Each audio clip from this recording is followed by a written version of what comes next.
ప్రజల కష్టార్జితాన్ని దోపిడీ చేసిన సంపద సృష్టించే దశగా చంద్రబాబు విద్యుత్ ఛార్జీలు పెంపుతో ప్రజల నెత్తిపై గుదిబండ వేశారని వైఎస్ఆర్సీపీ ఉమ్మడి జిల్లా అధ్యక్షులు భూమన కరుణాకర్ రెడ్డి నిప్పులు జరిగారు.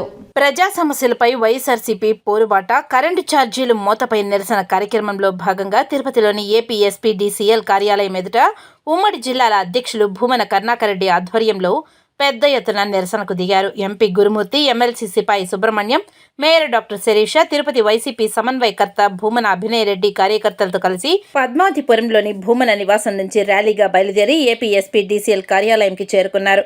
అనంతరం ఏపీ ఎస్పీడీసీఎల్ సీఎండీకి వినతి పత్రాన్ని అందజేశారు.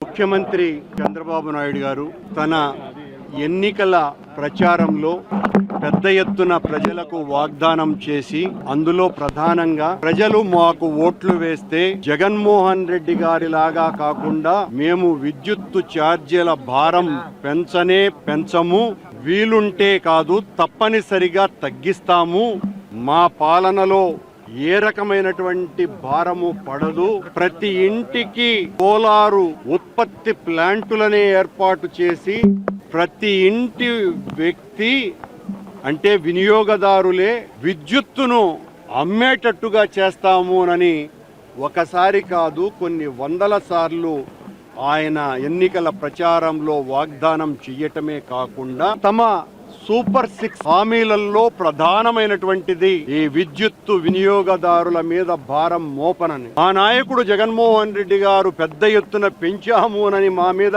విష ప్రచారం చేసి డిస్కంలకు దాదాపు 87,000 కోట్ల రూపాయల అప్పును మిగిల్చినటువంటి చంద్రబాబు నాయుడు గారు 2019వ సంవత్సరంలో ఈ రోజున అధికారంలోకి రావటానికి విద్యుత్తు ఛార్జీలనే పెంచనని చెప్పటం ద్వారా రాష్ట్రంలో ఉన్న ప్రతి వినియోగదారుని మీద ప్రతి నెల దాదాపు 400 రూపాయల అదనంగా భారం మోపబడింది.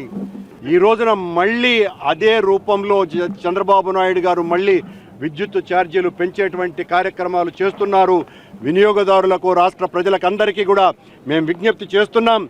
మేము మీ పక్కన నిలబడతాం, మీకోసమని నిలబడతాం. మా నాయకుడు ఎల్లవేళలా జగన్మోహన్ రెడ్డి గారు తెలుగు ప్రజల మీద ఏ రకమైనటువంటి భారం చంద్రబాబు నాయుడు గారు మోపినా మీ పక్షాన మేము పోరాటాలు చేస్తామని ఈ సందర్భంగా మీడియా ద్వారా అందరికీ తెలియజేస్తున్నాం. ఇప్పటికే మా నాయకుడు చెప్పినారు, భవిష్యత్తులో విద్యుత్ ఛార్జీలు తగ్గించకపోతే ఉద్యమాలు మరింత తీవ్ర రూపంలో ఉంటాయని ప్రభుత్వాన్ని హెచ్చరిస్తున్నాం.